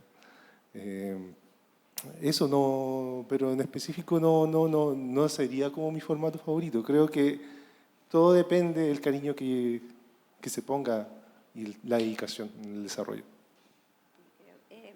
Bueno, tampoco es mi formato favorito. A mí me gusta más el contar un cuento, por ejemplo. Me gustan más los libros. Pero yo creo que, claro, creo que como si pudiese recomendarlo, lo diría también un poco de ir como a la par con los tiempos que vivimos. Sabemos que estamos en una era digital. Los niños, los adolescentes enganchan mucho con este tipo de cosas.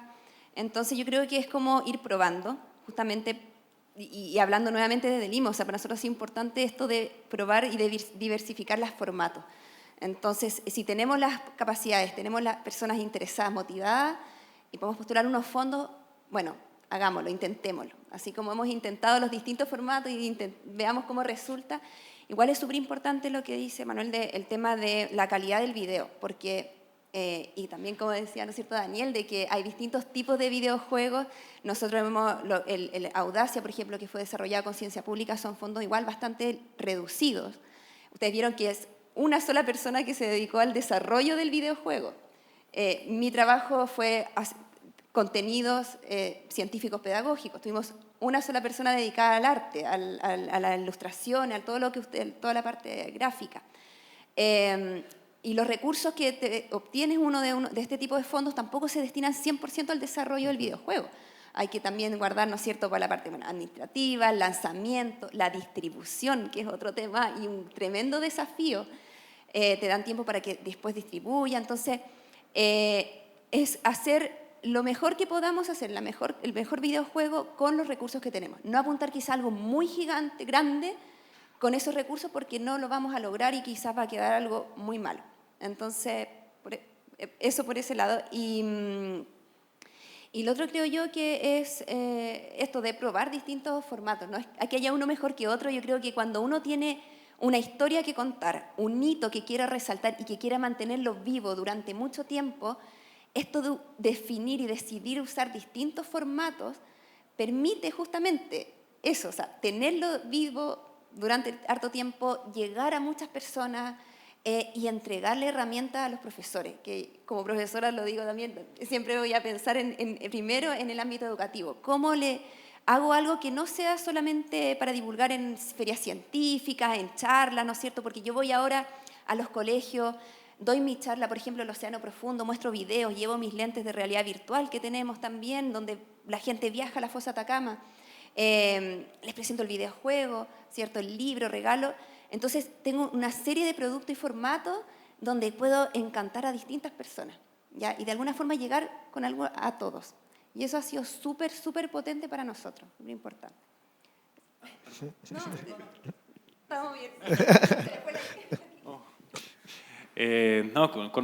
Para mí sí es mi formato favorito, pero no por eso voy a decir que es el mejor. No hay un mejor o un peor, es dependiendo justamente el público objetivo, qué es lo que quieres transmitir, entonces ahí tienes las distintas herramientas para seleccionar cuál va a ser el que apele mejor a lo que quieres lograr.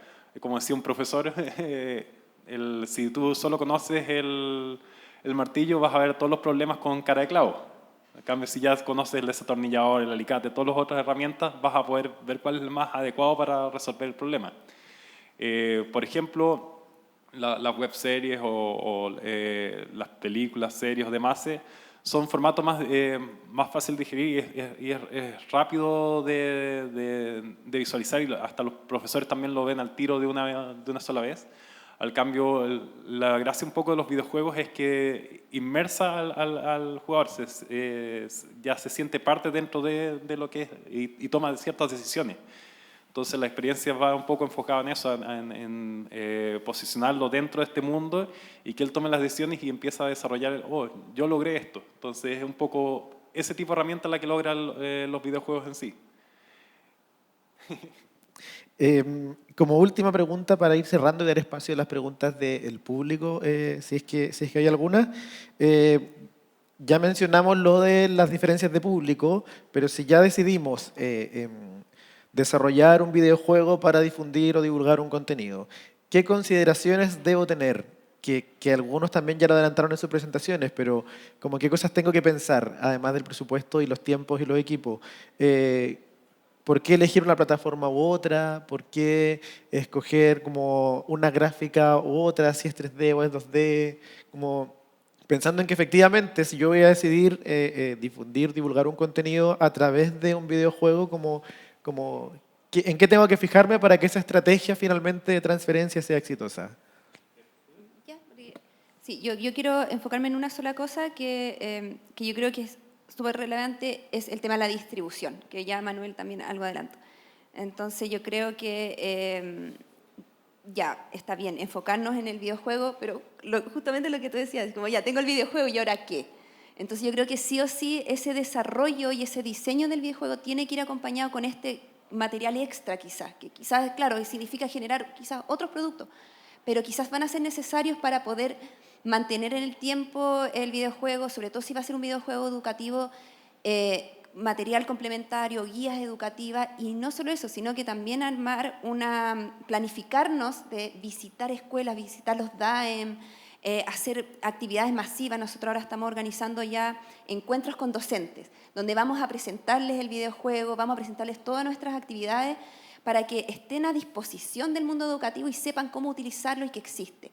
Y eso es harto trabajo, pero es necesario también, porque si no es competir con estos miles de videojuegos espectaculares que hay.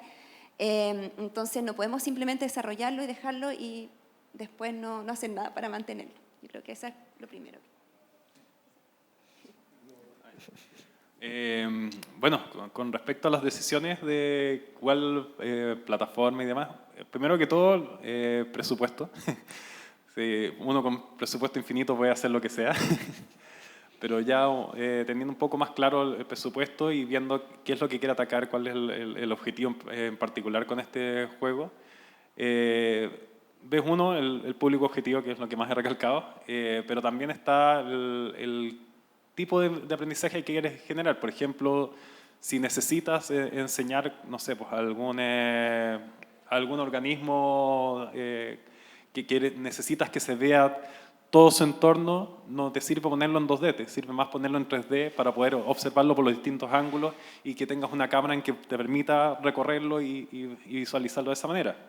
Al cambio, hay otros tipos de juegos que apelan más, no sé, pues en el caso de Ciclania, era más que nada la interacción con el entorno, cómo el mundo iba siendo afectado por las decisiones que tomaban las distintas entidades ahí, cómo seguía contaminando ciertas partes, cómo seguía, había un consumismo mayor. Entonces aquí era un sistema y para mostrar ese sistema no era necesario meterse en 3D, sino que solo presentar una experiencia 2D entretenida donde tú fueses pudiendo hablar con cada uno de los personajes y enterándote de este mundo y lo que estaba pasando era más ad hoc para la experiencia.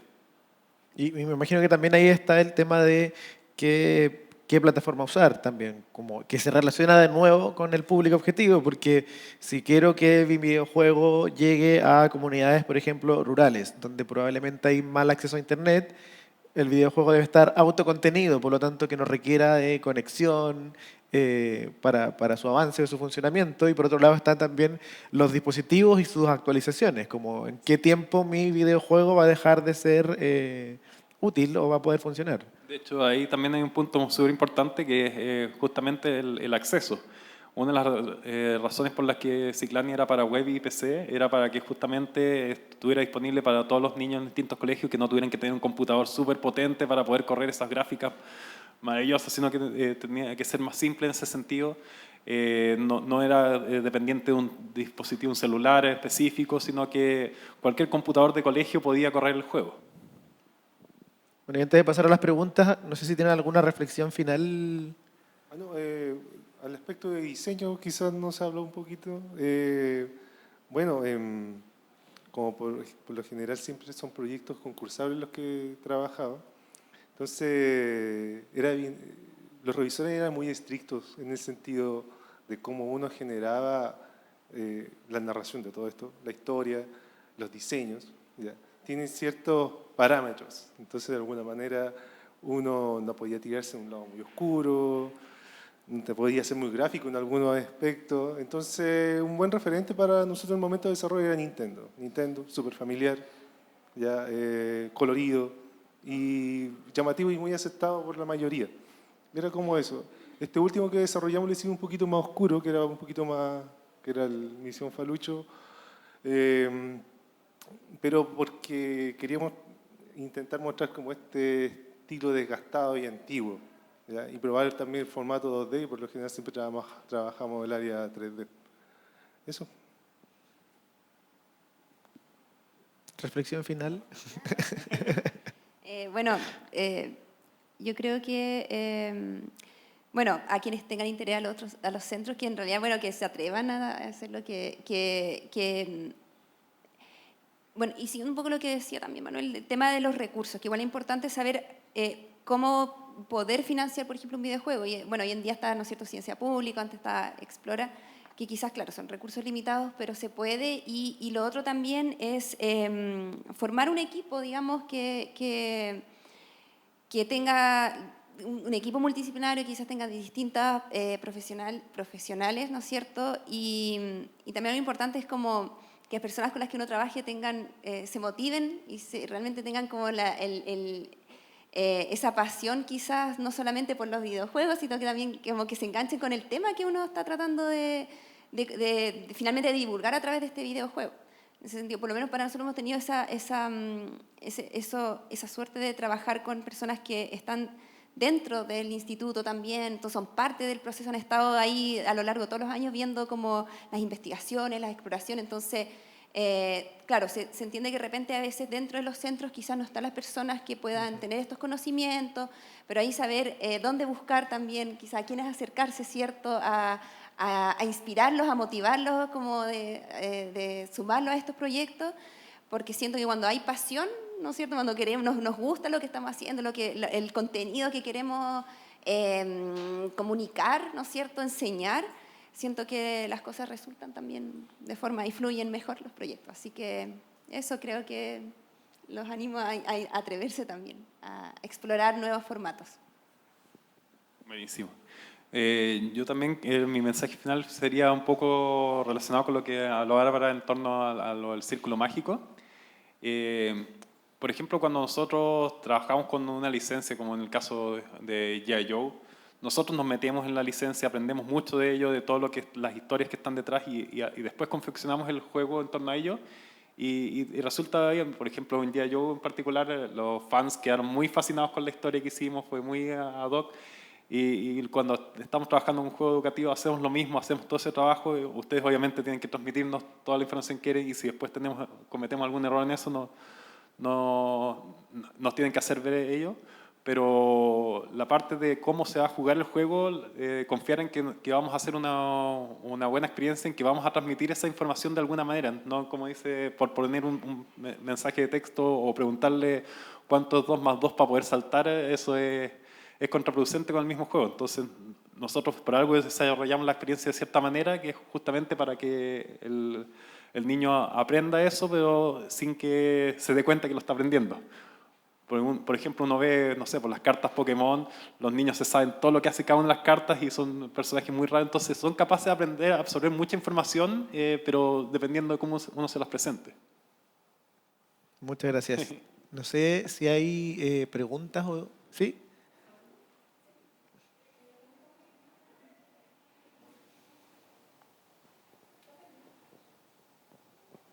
Hola, hola, hola. Mi nombre es Osvaldo Campos, vengo del centro AC3E, en la quinta región, y quería preguntar respecto a las barreras que se han encontrado a lo largo del proceso completo, desde la ideación hasta la implementación y difusión. Me imagino que hay temas presupuestarios, también hay temas como de movilizar gente dentro de la universidad, convencer gente dentro del mismo centro para que apoyen estas iniciativas. Entonces me gustaría que me comentara un poco sobre eso, como barreras que se han encontrado. Más que barreras, como quizás, claro, dificultades, algo que Manuel ya comentó, que también tiene que ver con cuando uno postula los fondos, que los revisores, a veces cuando te revisan, te cuestionan muchas cosas también, entonces a veces, claro, uno tiene una idea, pero tiene que ajustarse a muchas exigencias de parte, ¿no es cierto?, bueno, no sé, de Flora o Ciencia Pública, de muchas exigencias, entonces a veces no hay esa libertad que quizá el creador, ¿no es cierto?, o el artista quiere desarrollar. Entonces, a veces, claro, uno lleva la idea y hace muchos ajustes, hay que ajustarse a estos principios, entonces eso a veces dificulta un poco. Por ahora podría decir eso, no sé si... Claro, bueno, por lo general, creo que una de las partes más complicadas es la traducción del contenido a este formato más simple.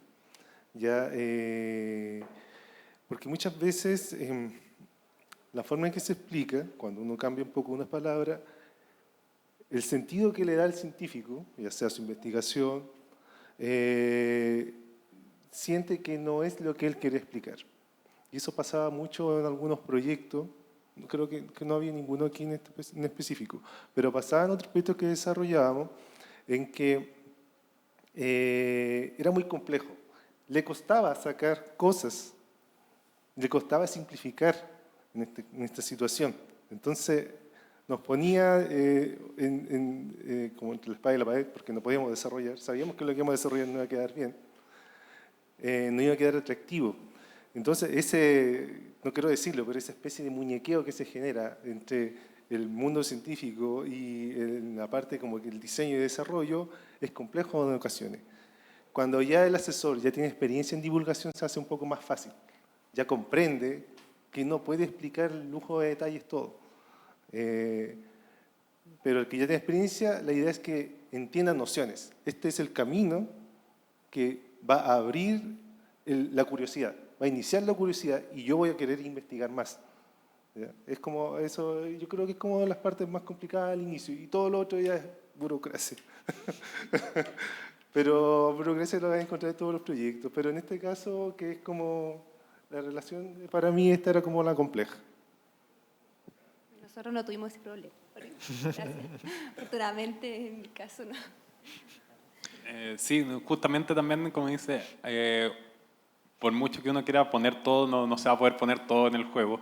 Y la idea es que justamente el juego siembre la semilla o deje las ideas ahí para que después se complementen con las clases, porque meter todo el currículum dentro del juego es muy difícil, sobre todo si es que tenemos presupuestos acotados, tiempos acotados, todo acotado. Incluso la atención de los mismos alumnos es acotada. Y también, bueno, a veces hay distintos tipos de profesores. Hay profesores que son muy reacios a trabajar con nuevas tecnologías y hay otros que están muy abiertos a ello. Entonces también eso a veces puede ser barreras de entrada para lo que es la experiencia. Hola, ¿cómo están? Muchas gracias por todas las reflexiones muy interesantes. Mi nombre es Nadia Politis, soy periodista científica y directora de comunicaciones del Instituto Milenio Base, que realiza investigación antártica y subantártica. Mi pregunta está vinculada a su experiencia y conocimiento con el mercado chileno, ya que cuando hablamos de videojuegos usualmente solemos mirar más hacia afuera y en un contexto donde estamos plagados de canales de YouTube con reviews de chicos de España, de México, contenido que también consumen los niños, ¿no? ¿Cuál es su experiencia con el mercado chileno, pero enfocado en las mujeres, en un periodo bastante interesante en el cual relevamos la presencia de las mujeres en la investigación científica?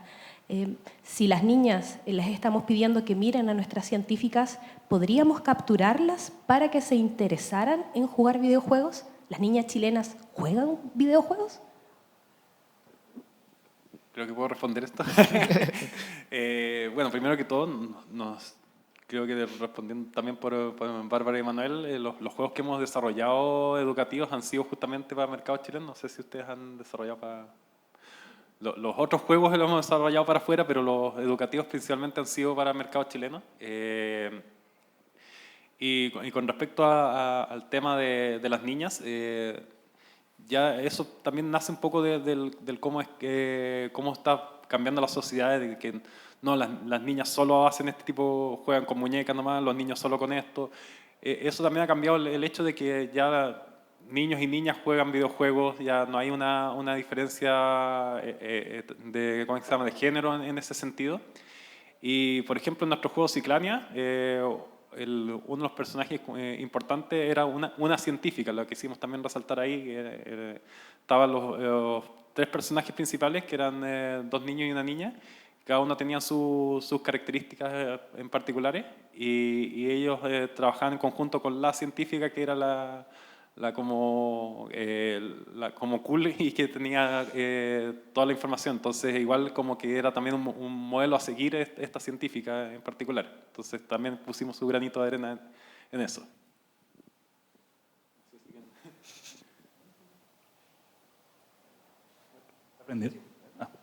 Hola, yo soy arquitecto de la Santa María, también trabajo en la Adolfo Ibáñez en aspectos de arquitectura y diseño. Y bueno, estoy trabajando con videojuegos en ese aspecto de divulgación de teoría arquitectónica, de conocimientos de ciencia relacionadas con construcción, cosas por el estilo. Mi pregunta va por otro lado y tiene que ver con la mención de las licencias. ¿Qué tan posible o qué tan imposible es relacionar licencias conocidas que ya tienen arrastre con públicos que podrían ser objetivo de estas divulgaciones, de poner al servicio de la divulgación estas licencias conocidas, ya sean internacionales o nacionales, que pueden hacer que de repente, de entrada, los niños se aproximen porque conocen los personajes, no tienen que conocer personajes nuevos, por ejemplo, y eso quizás sea más cautivador y genere que el proyecto pueda ser más exitoso en las primeras etapas. Y después, por supuesto, que está el desafío del diseño y todo lo que compromete el videojuego, pero quizás las licencias facilitan harto el acceso. Entonces, ¿hay alguna manera de llegar a alguna aproximación a la licencia, de poder presentar un proyecto, alguna licencia conocida? Y si tienen experiencia en eso.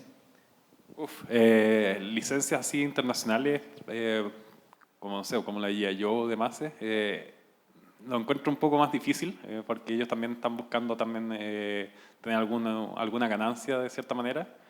Ahora, si uno le hace un proyecto bien armado en que la licencia se va a cuidar y que le especificas que es con un rol educativo, puede ser que estén abiertos a ellos, va caso a caso.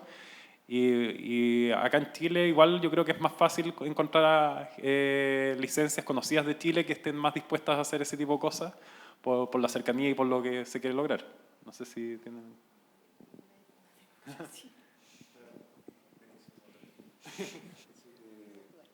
Claro, entiendo cómo hacia dónde vas. Es como que ya existe algo y quiero engancharme de eso como un personaje conocido. Podría ni siquiera ser de un videojuego, podría ser en este caso el Perro Chocolo, de ser un juego de ciencia relacionado con eso.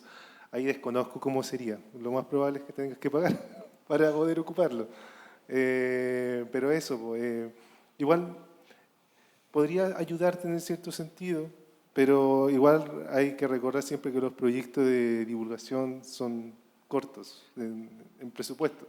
Entonces, ahí habría que ver, quizás mejor ver una alianza, pero gastar ahí directamente, solo pagar la licencia, bueno, en este caso yo no lo haría, se llevaría yo creo que se llevaría mucha parte del presupuesto. De hecho, normalmente esto que mencionas no es, como decíamos, más difícil que surja de una empresa que no es dueña de la licencia. Normalmente las experiencias educativas que surgen con licencias conocidas provienen de las mismas empresas que tienen esa licencia. Por ejemplo, está Steam, que hizo el juego Portal, que fue un juego súper exitoso, y después empezó a desarrollar experiencias educativas en torno a física y demás, usando su juego Portal.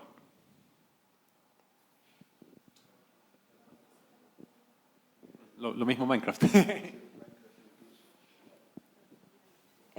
Vamos a pasar a las preguntas online. Son algunas. Primero que nada, ¿qué recomendaciones básicas le darían, por ejemplo, a algún periodista o divulgador que tiene alguna idea de juego en mente, pero no tiene experiencia ni contacto en ese mundo?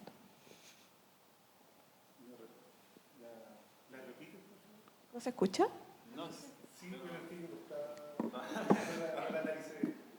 ¿Qué recomendaciones básicas le darían, por ejemplo, a algún periodista o divulgador científico, ya sea de un centro, que tiene alguna idea del juego en mente, de juego, pero no tiene experiencia ni contacto en el mundo del videojuego? Bueno, mira, para ser directo, en el mundo de los videojuegos la idea no tiene mucho valor. Si no tienes algo, siempre aparece alguien que tiene una idea revolucionaria y todo eso, pero mira, como primer consejo yo le daría que tratara de construir una especie de IDD, en este caso, con un documento, plasmar su idea, dejar claro todo esto, cómo va a enseñar, cómo va a producir, cómo va a ser la experiencia. Empresas hay, y hay gente también que trabaja de alguna manera independiente. Tú para el desarrollo de un videojuego básico necesitas 2 personas, incluso una, pero lo ideal es que sean 2, el encargado de diseño y el que programa. ¿Vale? De hecho, la música, ya hay tanto banco de música que puedes trabajar eso, sacarlo. Hay muchos recursos que de hecho puedes conseguir gratis. Está lleno de assets, está lleno de audios, mucho material con lo que te podría ayudar para abaratar costos en el desarrollo. Pero eso, yo creo que lo primero es aterrizar bien la idea. Más allá de decir, tengo tal idea y unas líneas, no. Porque ojalá profundizar un poco más, ¿ya? Si de alguna manera hay que presentarlo a algún subcentro, yo creo que eso es mucho más valioso y mucho más entendible. Bueno, en realidad yo podría decirle que se comunique, por ejemplo, con otros centros, que nos contacte, no sé. De repente puede haber alguien, un informático, alguien que está metiéndose en el mundo de los videojuegos y que puede también enganchar con el proyecto, sumarse y postular algunos fondos una vez que se aterrice, ¿no es cierto?, la idea. Pero yo creo que siempre hay que intentarlo y ir a tocar puertas, ir a ver otras experiencias quizás de otros centros, otras instituciones que ya lo han hecho y quizás que les puedan aportar ahí con contactos con personas que puedan ayudar. Otra pregunta, voy a juntar 3 preguntas porque básicamente tocan lo mismo. A Manuel y a Daniel, nos gustaría saber los valores de hacer un juego básico y el tiempo que tomaría, y aquí voy a juntarlo con otro, y qué fondos públicos existen para postular a este tipo de proyectos. Tal vez a Daniel Toledo también.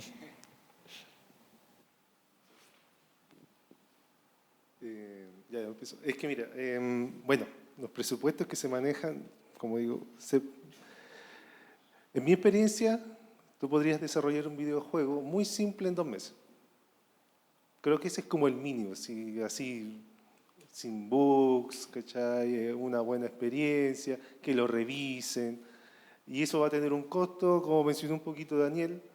Hay gente que está trabajando y depende de la gente que esté trabajando para ese proyecto, es lo que te va a salir el costo, bueno, sin contar en las tecnologías adicionales, es decir, realidad virtual, realidad aumentada, o por ejemplo, compraste algunos assets que son un poco caros, que se van añadiendo al presupuesto, pero eso, mira, yo creo así, siendo muy optimista, yo creo que podrías desarrollar algo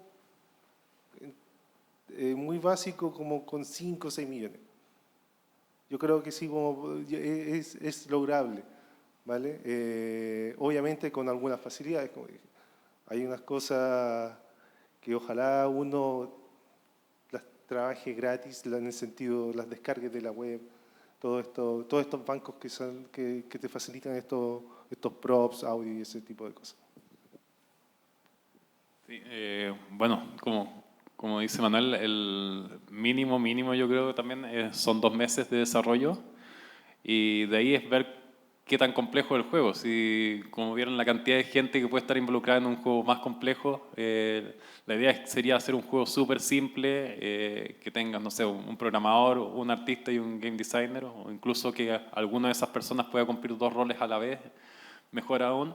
Pero igual hay que ya considerar eso más los costos administrativos. Entonces, como dice, esos precios que dice ya son bastante bajos. A menos que logres hacerlo con, no sé, practicantes, pero ahí también la calidad también depende mucho. Tienes que tener gente que igual está encima de ellos, entonces tampoco es una solución tan viable. A menos que busques un equipo muy amateur que quiera sacar esto por alguna otra razón, porque le tire a sacar el juego en particular. Respecto a lo de los fondos, en el caso de Bárbara y el Limo desarrollaron el videojuego con el Fondo de Desarrollo de Productos de Divulgación que tenía el programa Ciencia Pública, pero ese fondo se modificó este año y se orientó a distribución de productos ya desarrollados. Por lo tanto, no existe hoy día un fondo para desarrollar productos nuevos, pero podría ser parte de alguno de los otros 2 concursos de ciencia pública, que es el de espacios públicos regionales, que podría incorporar dentro de sus herramientas algún videojuego, o bien el de proyectos comunitarios, que podría ser también el resultado del producto que desarrolle esta comunidad. Pero el concurso de productos como tal, este año fue modificado solo a distribución, orientado principalmente a la gran cantidad de productos, sobre todo libros, que ya existen y que no han podido ser distribuidos porque, como ustedes también comentaban, el tema de la distribución no es fácil. ¿Puedo comentar algo igual que, por ejemplo, nosotros igual en la exposición que tenemos también es justamente un fondo de ciencia pública de exposiciones y desarrollamos dentro de la exposición un video de realidad virtual que les había comentado. Entonces, claro, como dices tú, puede también dentro de ese fondo incluir quizá una experiencia de videojuego, o en este caso nosotros hicimos esta experiencia inmersiva con estos lentes. Sí. Quisiera agotar una recomendación. Como presupuesto, si bien esos montos que dijo Manuel serían como los más bajos, lo recomendable sería no hacer un proyecto de este tipo con menos de 20 millones de presupuesto de desarrollo, para que asegurar la calidad, para que estén todas las instancias de ver bien los contenidos y todo, y se logre el objetivo en particular. Que también acotar que en el caso nuestro, que más o menos fue ese el presupuesto, igual nos demoramos casi un año en terminarlo. Entonces, yo creo que, claro, podría quizá en 2 meses, pero si es de dedicación exclusiva. Y en este caso, igual, el desarrollador del videojuego, que era además digamos, el director del proyecto y todo, tiene también otras funciones, otras labores. Entonces, dedicar todo su tiempo también es complejo. Entonces, eso también hace que los tiempos se alarguen. Cuando tenemos tiempos acotados, recursos acotados, entonces, volviendo al tema de las brechas, o a las barreras, perdón, también fue una barrera que tuvimos algunos atrasos justamente por lo mismo. Teníamos una persona dedicada a cumplir todos estos roles de programación, diseño del videojuego, desarrollo, pero lo logramos finalmente. La última pregunta, y va dirigida a Bárbara. ¿Cómo evalúan si el videojuego que desarrollaron, por ejemplo, está cumpliendo los objetivos que se plantearon en su desarrollo desde su inicio? Ya, es complejo. Bueno, nosotros lo que hicimos en términos también de finalización del proyecto fue, cerramos algunas encuestas cuando hicimos algunas actividades, intervenciones en aula con el videojuego, de llevarlo, de presentar, hacer una breve presentación sobre la exploración del océano, las placas tectónicas, las fosas marinas. Los chicos jugaron, ¿no es cierto?, probaron el videojuego y luego aplicamos algunas encuestas bastante simples en realidad. No hemos hecho una valoración más exhaustiva, más profunda, y eso es algo que es un desafío que tenemos todavía pendiente. De hecho, por lo mismo estamos en este momento planificando estos encuentros con docentes para poder hacer una evaluación más profunda del impacto del videojuego en los aprendizajes de los niños, no solamente como valoración del producto en el momento específico, sino que también un poco más a largo plazo si está realmente generando impacto en sus aprendizajes, en el proceso de aprendizaje. Me voy a colar en esta pregunta, pero yo creo que también es importante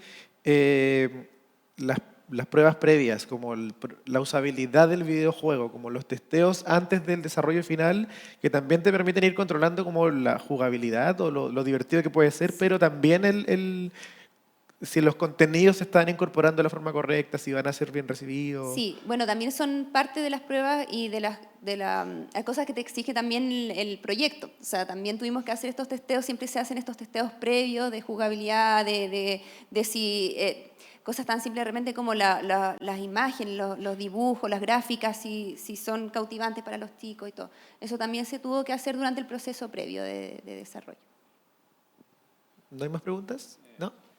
Muchísimas gracias. Dale. Se me fue un poco la pregunta. El tema de la evaluación igual es un poco cuando uno establece los objetivos del juego que quiere lograr, debería ahí también establecer las métricas cómo vas a medirlo a futuro. Entonces, teniendo eso claro desde un principio, es mucho más fácil medirlo en el momento que el juego ya esté listo. Muchísimas gracias entonces por esta entretenida conversación.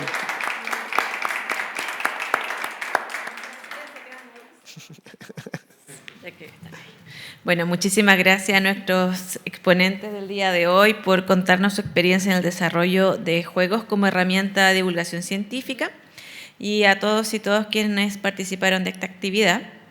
Les deseamos un excelente día, y a las personas que nos acompañan en el auditorio los invitamos a tomar un café en el patio exterior para cerrar la jornada. Muchas gracias.